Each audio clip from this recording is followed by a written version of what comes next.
Hello friends, मैं हूं सत्येंद्र के तिवारी दुबई से और स्वागत है आपका बुक समरी स्टोर में, जहां पे आपको मिलता है वर्ल्ड की बेस्ट बुक की समरी जो बहुत ही कम टाइम में आप सुन सकते हैं, समझ सकते हैं और बुक में दिए गए स्टेप्स को आप अपने लाइफ में उतार के बहुत सारे फायदा ले सकते हैं।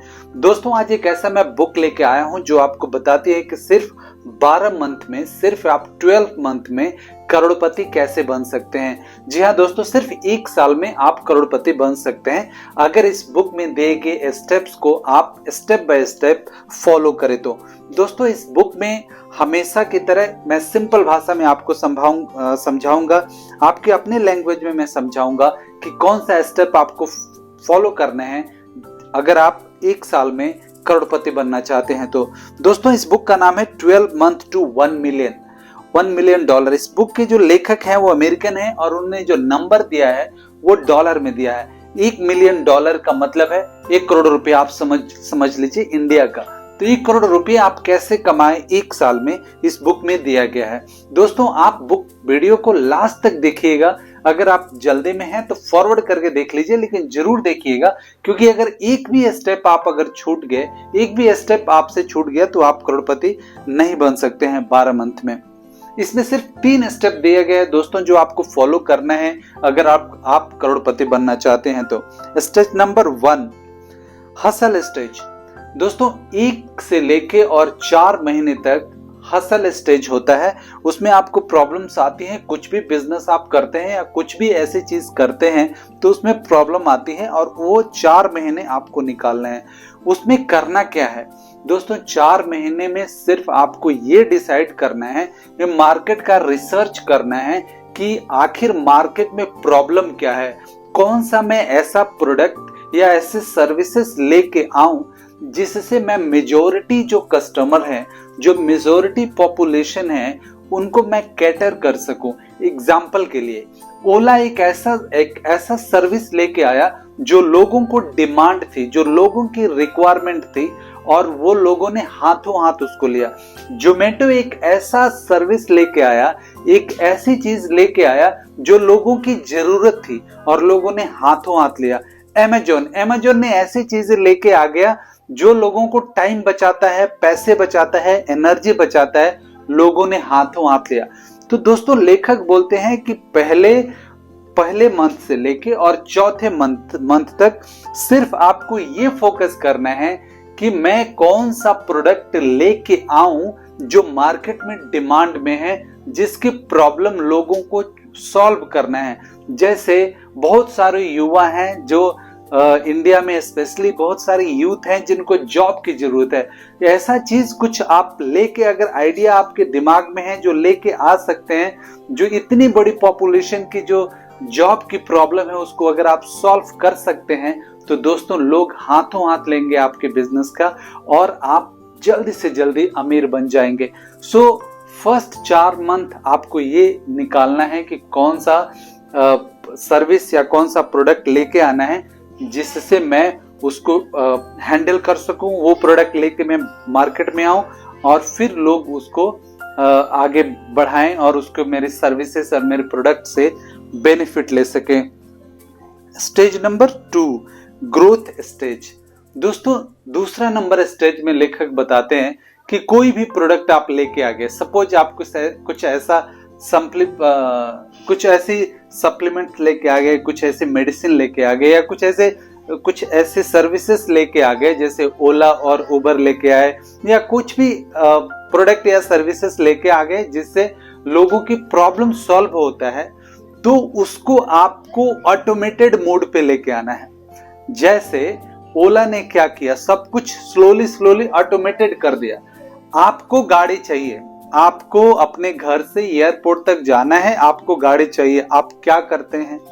मोबाइल उठाते हैं, ओला की ऐप खोलते हैं, आप लोकेशन ऑन करते हैं, नियरेस्ट टैक्सी आपको मिल जाती है, आप क्लिक करते हैं, ड्राइवर आता है, आपको उठाता है, वहां पे ड्रॉप कर देता है, ऑटोमेटिक बिल आ जाता है, आप पे कर देते हैं।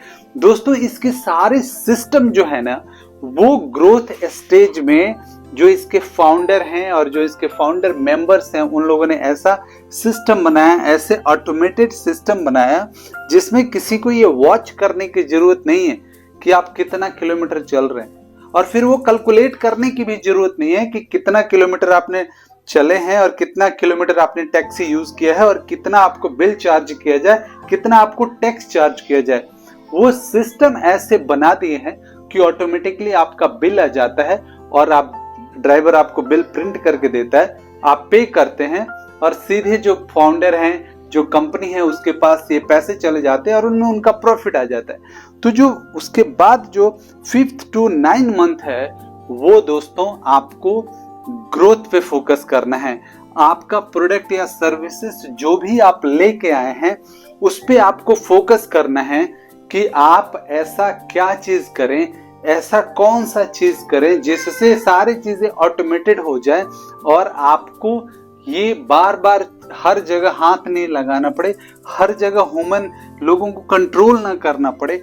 मैक्सिमम चीजें ऑटोमेटेड हो जाएं, ऑटोमेटेड चीजें चलेंगी, आपके प्रॉफिट बनता रहेगा और धीरे धीरे आपके अकाउंट्स के बैलेंस बढ़ते रहेंगे, आपका टर्नओवर बढ़ता रहेगा और आप अमीर हो सकते हैं। Stage number 3, gold stage. दोस्तों जो लास्ट के जो 3 महीने आते हैं 10th मंथ से लेकर 12 मंथ तक, वो 4 महीने आपका गोल्ड स्टेज होता है। आप रिसर्च करके एक प्रोडक्ट लेके आ गए, आपने उसको अच्छा से मार्केट में लॉन्च किया, उसकी मार्केटिंग आपने की, उस प्रोडक्ट का अच्छा से आपने ऑटोमेटेड मोड पे डाला और वो प्रोडक्ट चल भी गया। तो जब आप गोल्ड स्टेज में पहुंचते हैं तो लगभग सारी चीजें ऑलरेडी आपका प्रोडक्ट मार्केट में चल रहा है, ऑटोमेटेड मोड पे है और सारी चीजें अच्छी हो रही हैं। तब आपको क्या करना है? ऐसा नहीं कि गोल्ड स्टेज में आपको एंजॉय करना है क्योंकि आपके पास 1 करोड़ हो गए, नहीं, आपको और इसको बेहतर क्या कर सकते हैं उसके ऊपर आपको सोचना है, उसको और आपका बिजनेस डेवलपमेंट के बारे में सोचना है आपको। और उस पे सोशल मीडिया प्लेटफॉर्म पे, टीवी पे, आपको एड पे या जो भी हो सकता है, जो भी मीडियम आपके पास अवेलेबल है उससे आप अपने प्रोडक्ट या सर्विसेज को और मार्केटिंग करना है, जिससे ये सारा सिस्टम और लोगों को पता चले और लोग आपके प्रोडक्ट या आपके सर्विसेज को यूज कर पाएं। जब लोग आपके प्रोडक्ट और आपके सर्विसेज के यूज करेंगे, पॉपुलेशन ज्यादा होगी, आपके कस्टमर ज्यादा होंगे, तो डेफिनेटली आपकी रेवेन्यू बढ़ेगी। और दोस्तों बिलीव कीजिए, इंडिया में पॉपुलेशन इतनी है कि अगर आप कुछ भी मतलब 10% भी अगर आप पॉपुलेशन की या अपने कस्टमर बेस को कवर कर पाते हैं तो वो ह्यूज अमाउंट होता है। और वो ह्यूज अमाउंट इतना होता है कि आपके टर्नओवर या जो भी आपने टारगेट बनाया था उसको तो एक्सीड ये जरूर कर सकता है।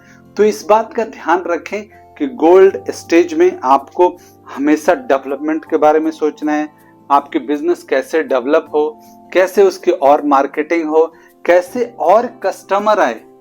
आप तो प्रोडक्ट लेके आ गए, प्रोडक्ट बनता कैसे वो भी सिस्टम बना दिया आपने, चलता कैसे ऑपरेशंस का भी आपने सिस्टम बना दिया, ऑटोमेटेड मोड पे डाल दिया, लेकिन ये चलेगा कैसे, ये कस्टमर आएंगे कहां से, इसके लिए आपको लास्ट के 4 मंथ आपको देना है, उसको डेवलप करना है, कस्टमर के पास तक पहुंचना है। और वो पहुंचने के लिए आपको अच्छा से मार्केटिंग करना पड़ेगा।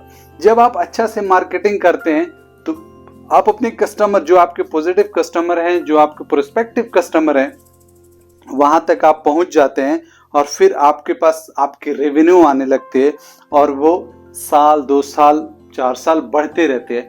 और 1 साल, अभी तक तो हमारी बात हुई थी कि भैया 1 साल में आपको करोड़पति कैसे बनाना है। लेखक बोलते हैं कि ये 3 स्टेप अगर आप फॉलो करते हैं तो डेफिनेटली आप आगे बढ़ सकते हैं। लेकिन दोस्तों ये 3 स्टेप बहुत सारे लोग ऐसे होते हैं कि कर नहीं पाते या करते नहीं है या उनका इंटरेस्ट नहीं है ये करने में इंटरेस्ट है ये आप बोल सकते हैं। दोस्तों अगर पूरी दुनिया की पॉपुलेशन देखें या इनफैक्ट आप इंडिया की पॉपुलेशन देखें तो इंडिया में 93% ऐसे लोग हैं जो बिजनेस करना चाहते हैं लेकिन वो करते नहीं हैं। क्यों नहीं करते? क्योंकि उनकी जो एक कहानी मैं सुनाता हूं जो लेखक इस बुक में भी बताए हैं और मैं अपने तरफ से एक कहानी बताता हूं जिसको आपको समझ में आएगा कि एग्जैक्टली होता क्या है। दोस्तों एक बार एक दोस्त होते हैं राम और श्याम, और दोनों ये डिसाइड करते हैं कि भाई हम मिलके कुछ करते हैं। आपने भी कुछ डिसाइड किया होगा कभी अपने दोस्तों के साथ, जब हम कॉलेज में होते हैं या स्कूल लाइफ में होते हैं तो एक क्यूरियोसिटी होती है कि हम लोग भी बिजनेस करेंगे, हम लोग भी आगे बढ़ेंगे, बड़े आदमी बनेंगे, अमीर बनेंगे। तो ऐसे दो दोस्त होते हैं, राम और श्याम, और वो आपस में डिस्कस करते हैं कि भैया हम कुछ काम करते हैं, कोई बिजनेस करते हैं। तो सोचते हैं कि भाई बिजनेस क्या किया जाए। तो उसमें से बोलते हैं कि हम लोग एक काम करते हैं, हम एक भैंस खरीदते हैं और भैंस खरीद के हम उसमें उसको दूध निकालेंगे, दूध निकाल के हम उसको डेयरी प्रोडक्ट बनाएंगे, लाइक मिल्क, चॉकलेट या आइसक्रीम या डेयरी प्रोडक्ट जो भी होता है वो हम बनाएंगे और उसको हम बाजार में बेचेंगे और ऐसे करके हम करोड़पति बन जाएंगे और हम लोग अपना बिजनेस बहुत बड़ा कर लेंगे। ये डिसाइड होता है, ठीक है। दोनों एग्री होते हैं, राम और श्याम। फिर ये होता है कि कल सुबह 10 बजे शार्प एक जगह डिसाइड होती है, वहां पे दोनों को पहुंचना होता है और दोनों जाके भैंस खरीदने वाले होते हैं। तो 10 बजे राम तो पहुंच जाता है लेकिन शाम वहां पे नहीं पहुंचता है। शाम नहीं पहुंचता है तो राम इंतजार करता है उसको 3 घंटे, 4 घंटे, 5 घंटे तक इंतजार करता है लेकिन वो नहीं आता है। फिर राम को लगता है कि शायद श्याम को इंटरेस्ट नहीं है बिजनेस में। वो अकेले चला जाता है और अकेले जाके एक भैंस खरीद के लेके आता है। भैंस को अच्छा से केयर करता है, उसका दूध निकालता है और उसको प्रोडक्ट बनाता है, बाजार में बेचने लगता है। उसमें वो इंगेज हो जाता है। बाजार में बेचते बेचते उसको धीरे धीरे उसकी भैंसों की संख्या बढ़ती जाती है और देखते उसके भैंसों की संख्या 50 से 100 हो जाती है और उसका बिजनेस चल पड़ता है। अब वो गांव से निकल के शहर चला जाता है और शहर में बड़ी बड़ी लोगों को सप्लाई करने लगता है अपना चॉकलेट्स और अपना डेयरी प्रोडक्ट, और उसका बिजनेस कुछ सालों में करोड़ों में पहुंच जाता है और वो बहुत बड़ा बिजनेसमैन आदमी हो जाता है और उसका वही डेयरी प्रोडक्ट बहुत बड़ा मार्केट का रूप ले लेता है। एक दिन उसको क्या होता है कि उसको याद आती है कि यार चलो मैं थोड़ा छुट्टी मना के अपने गांव में जाऊं। तो वो छुट्टी मनाने के लिए अपनी गाड़ी उठाता है और चला जाता है। काफी किलोमीटर ड्राइव करने के बाद वो अपने गांव पहुंचता है। जब गांव पहुंचता है तो अचानक उसकी गाड़ी कहीं खराब हो जाती है। जब गाड़ी खराब हो जाती है तो आसपास मदद के लिए बाहर निकलता है, देखता है तो उसको एक आदमी पेड़ के नीचे बैठा मिलता है। जाके देखता है तो वो श्याम रहता है। वो बोलता है अरे तूने ये क्या अपनी हालत बना रखी है, ये क्या कर रहे तुम। उसकी हालत बहुत दयनीय होती है और इनफैक्ट वो रोड पे बैठ के भीख तक मांगता है। वो बोलता है ये तूने क्या हालत बना दी। तो वो उसको पहचान नहीं पाता, श्याम राम को पहचान नहीं पाता। वो बोलता है यार मैं तेरा बचपन का दोस्त राम हूँ, तुझे याद है हम लोगों ने भैंस खरीदना डिसाइड किया था बिजनेस करने के लिए और तू आया नहीं। बोलता है हाँ मुझे याद है। बोलते है कि मैं वहीं से भैंस खरीदा और फिर धीरे धीरे देख चल रही है कहानी। तो उसने बोला तू क्यों नहीं आया, अगर तू भी आया होता तो हम लोगों ने वो भैंस खरीद ली होती और तू भी आज मेरा बिजनेस पार्टनर होता, तू भी ग्रो कर चुका होता, तेरे पास भी बहुत सारे पैसे होते, तू क्यों नहीं आया। तो मैं वो बोला कि जिस दिन मुझे आना था उसी दिन जब हमने वो आपस में डिसाइड किया कि कल हमें मिलना है, मैं अपने घर गया और जब मैं अपने घर गया तो मेरी वाइफ ने बोला कि तुम क्या करने जा रहे हो।